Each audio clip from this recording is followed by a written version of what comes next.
Subscribe کریں ہمارے channel کو اور بیل آئیکن کو کلک کریں تاکہ ہماری ہر نئی آنے والی ویڈیو آپ تک بآسانی پہنچ سکے۔ سامعین کرام، السلام علیکم ورحمۃ اللہ وبرکاتہ۔ آج ہم انشاءاللہ تراویح کے مسائل کے بارے میں بات کریں گے۔ آپ لوگوں سے گزارش ہے کہ جو مسئلہ سمجھ میں نہ آئے وہ کسی مستند و ماہر مفتی سے معلوم کر لیں۔ بسم اللہ الرحمن الرحیم۔ تراویح کے مسائل۔ مسجد سے باہر تراویح کی جماعت، نماز تراویح مسجد چھوڑ کر مکان یا دوسری جگہ حافظ مقرر کر کے پڑھنا جائز ہے یا نہیں؟ جواب، فرائض مسجد میں جماعت کے ساتھ ادا کر کے صرف تراویح کی جماعت دوسری جگہ کرنا جائز ہے، بشرطے کہ مسجد میں بھی تراویح کی جماعت ہو۔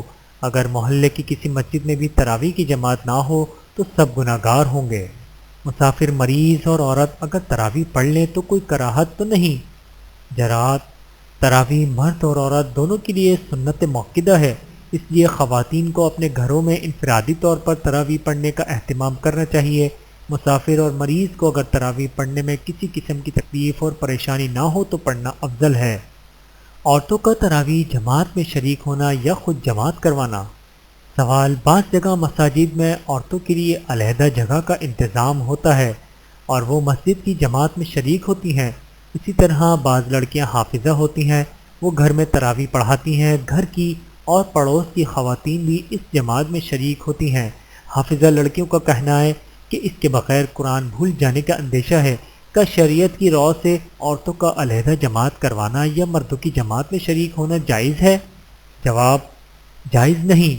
جب فرض نماز کے لیے عورتوں کا مسجد کی جماعت میں شریک ہونا جائز نہیں تو تراویح کے لیے کیسے جائز ہو سکتا ہے؟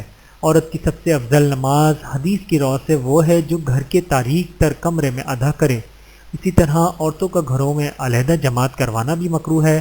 نیز خواتین کا تراویح پڑھنے کے لیے گھروں سے نکلنا ضرورت میں داخل نہیں، بلا ضرورت گھر سے نکلنا جائز نہیں۔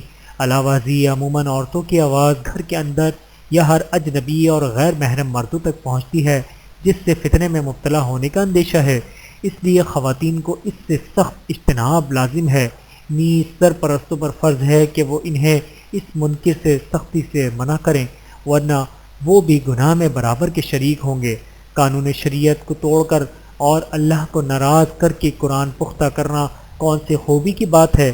قرآن پڑھنے اور یاد کرنے سے تو مقصد ہے اللہ تعالیٰ کے قوانین پر عمل کیا جائے۔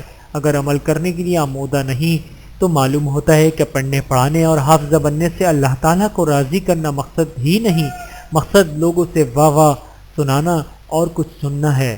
حافظہ لڑکے کو چاہیے کہ پورا سال تلاوت و منزل کا اہتمام کرے، قرآن پختہ رہے گا انشاءاللہ۔ شبینے کا حکم۔ سوال، گزشتہ چند سال سے یہ طریقہ رائج ہے کہ تراویح پڑھانے والا 12 رکعت کے بعد مصلی چھوڑ دیتا ہے اور بقیہ 8 تراویح امام صاحب پڑھاتے ہیں۔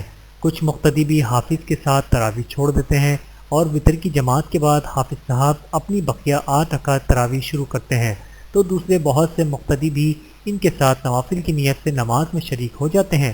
شبینہ تقریباً 2-2:30 بجے تک رہتا ہے، اس کے لیے لاؤڈ اسپیکر کا خاص انتظام ہوتا ہے۔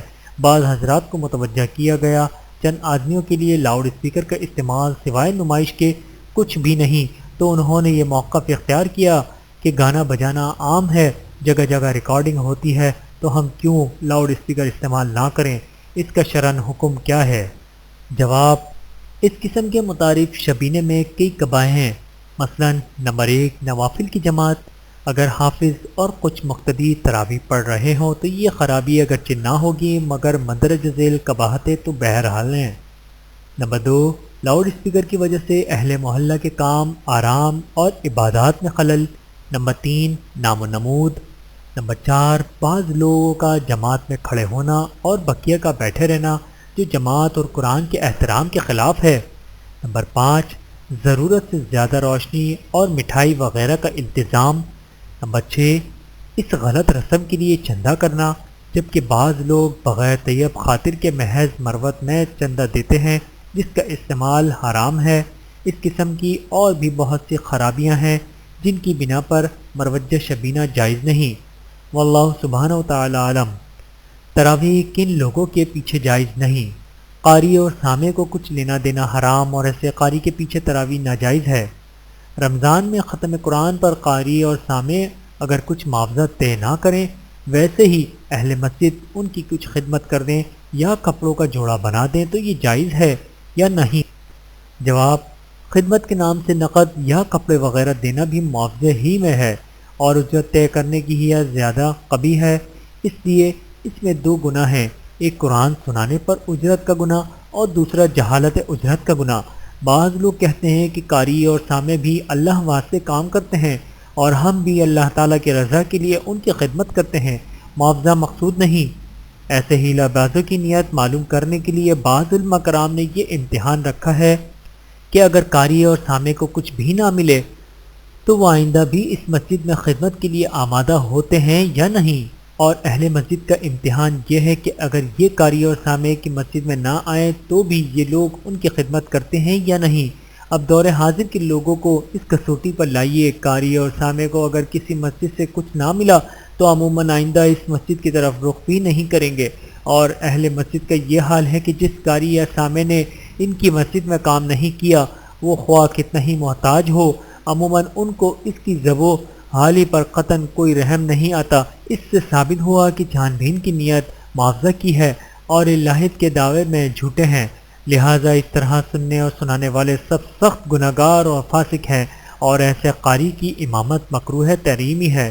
فرائض میں فاسق کی امامت کا یہ حکم ہے کہ اگر صالح امام میسر نہ ہو یا فاسق امام کو ہٹانے کی قدرت نہ ہو تو اس کی اقتدار میں نماز پڑھ لی جائے، جماعت تک نہ کی جائے، مگر تراویح کا حکم یہ ہے کہ کسی حال میں بھی فاسق کی اقتداء میں جائز نہیں۔ اگر صالح حافظ نہ ملے تو چھوٹی صورتوں سے تراویح پڑھ لی جائے، اگر محلے کی مسجد میں ایسا حافظ تراویح پڑھانے تو قرض مسجد میں جماعت کے ساتھ ادا کر کے تراویح الگ مکان میں جماعت سے پڑھیں۔ بالفرض کسی قاری کا مقصود معاوضہ نہ ہو تو بھی لین دین کے عرف کی وجہ سے اس کی توقع ہوگی اور کچھ نہ ملنے پر افسوس ہوگا، یہ اشراف نفس ہے جو کہ حرام ہے۔ اللہ تعالی ہم سب کو عمل کرنے کی توفیق عطا فرمائے، آمین ثم آمین، وآخر دعوانا ان الحمد للہ رب العالمین۔ ویڈیو دیکھنے کا بہت شکریہ۔ مزید ویڈیوز دیکھنے کے لیے ہمارے چینل کو سبسکرائب کریں۔ اگر ویڈیو پسند آئے تو لائک کریں، اچھی بات کو دوسروں تک پہنچانا صدقہ جاریہ ہے۔ جزاکم اللہ خیرا کثیرا۔ اپنا اور اپنے پیاروں کا بہت زیادہ خیال رکھیے گا اور مجھے دعاؤں میں یاد رکھیے گا۔ ٹیک کیئر، اللہ حافظ۔